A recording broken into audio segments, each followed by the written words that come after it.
Illustrator, not Entertainment. I'm sitting here with the guys of Vaudeville. How are you guys doing? Good. So introduce yourselves again. I'm John, otherwise known as Jimbo, and I play the drums. I'm Timmy. I play the bass. I am Chris, and I play the guitar. I am Christopher, and I sing and play keyboards and acoustic guitar. All right, so we're here at the Caboose, and you guys are setting up for it's part 2 of the Masquerade. Yep. What can people expect from your show? Why are you handing it to me right away? Because you're answering all the questions. Apparently. Answering this one. What can people expect from the Masquerade? I mean, I feel like a hell of a good time. Yeah. Kind of what the last one was. I feel like we all had a good time, good music, good crowd, lots of energy, and Since we've played a big in-town show for all of our people, so it's going to be, it's been a while since we've played for our in-town crowd, so it's going to be, I think for us, it's going to be pretty intimate.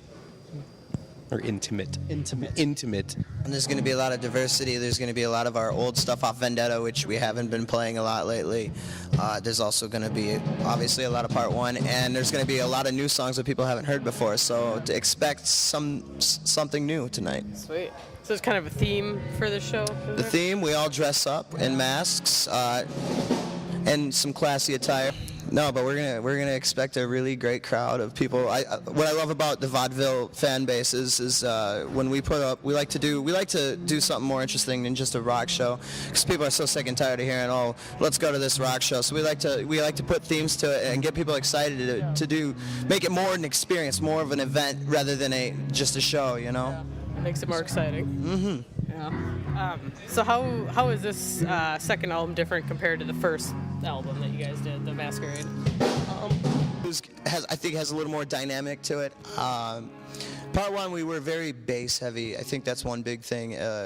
Part 2 is going to have a lot more dynamics and just very bass heavy, very driven.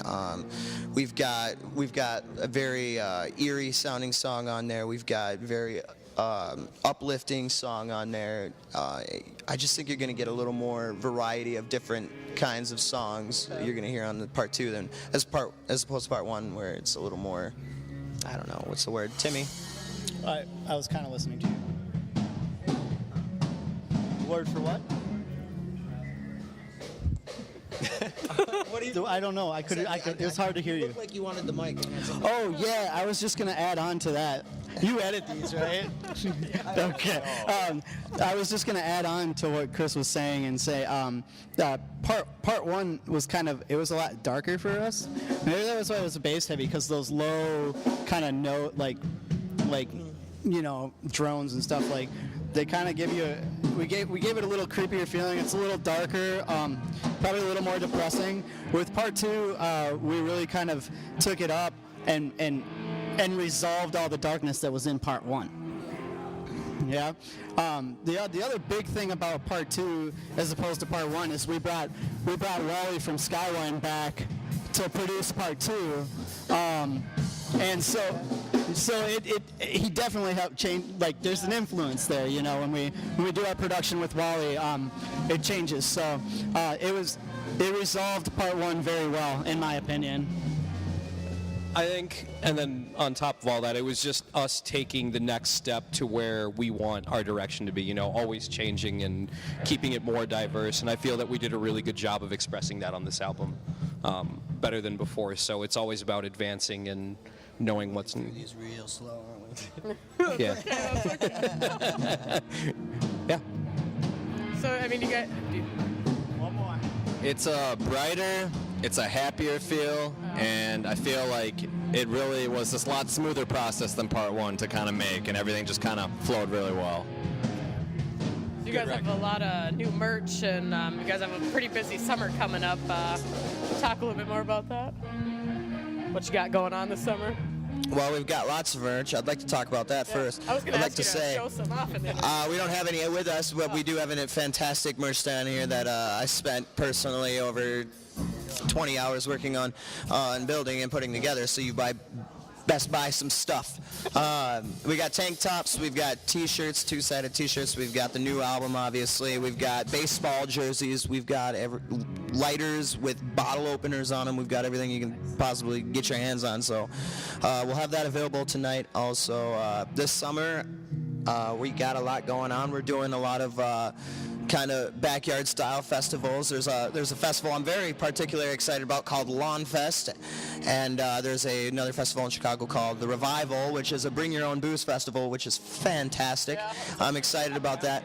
And then we've got Rock Fest again, and then we're going to be doing a lot of in out of town shows around the Midwest with some other good local bands that we're excited to play with. So.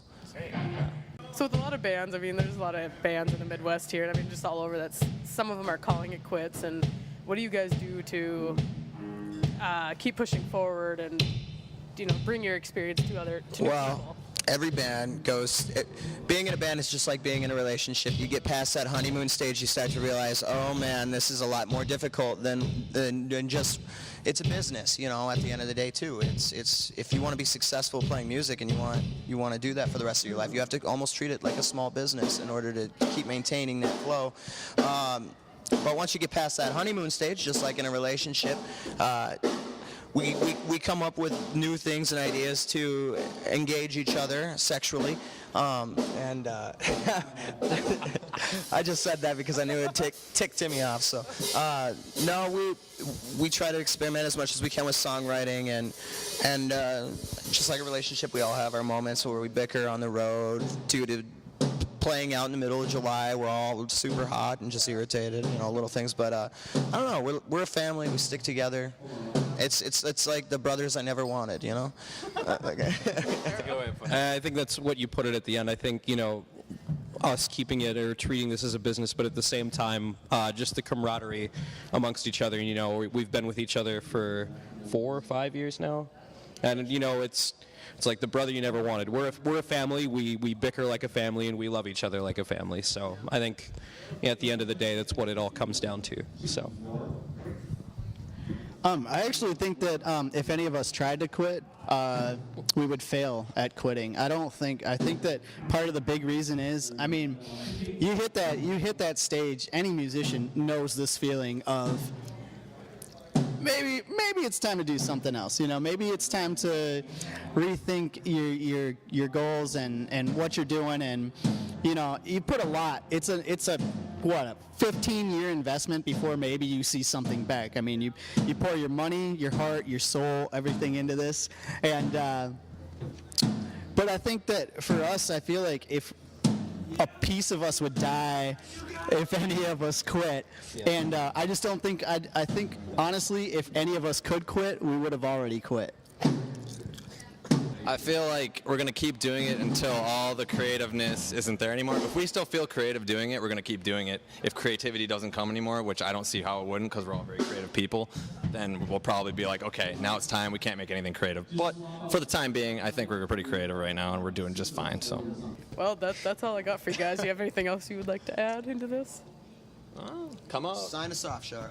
Yes, sure. I want to throw out a huge thank you for everybody who has supported us, from the 400 Bar to First Ave Main Room to the Caboose to when none of us could afford to eat. There was a lot of people who came through for us, and just the huge thank you. I mean, the generosity.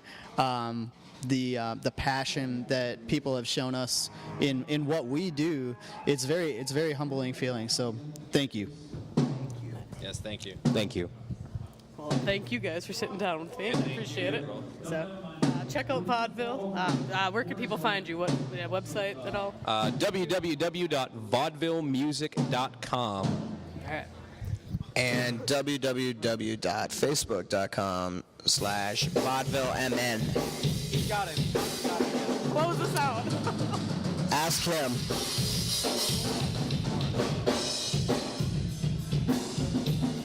Wait for these drums.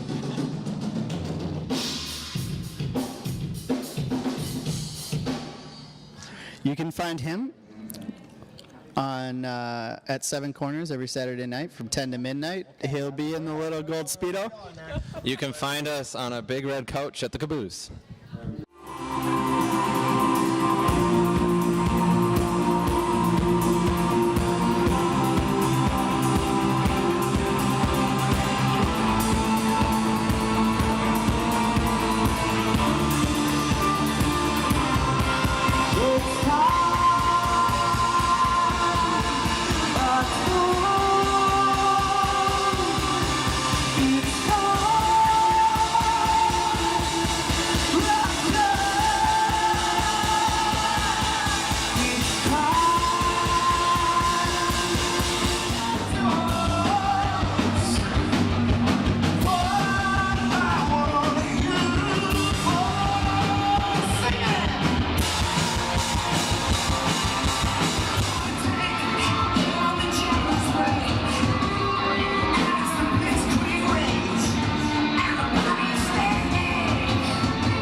guys' merch, the new merch, does it go online after the show? Was it? I just remember seeing that. Somewhere. That's on him. We'll see what happens. I'm gonna go with yes, but we'll see. Yeah. Shire's got to figure out how addresses work in the United States, though, first. Oh. Okay. So he's got to understand zip codes and states. You know, like the 2 letters for the states, they stand for the whole name. That's it. All right. He doesn't like that I'm teasing him. Look at his face. No comment. Go fuck yourself. That probably won't make it in. I really hope it does. I really hope it does. So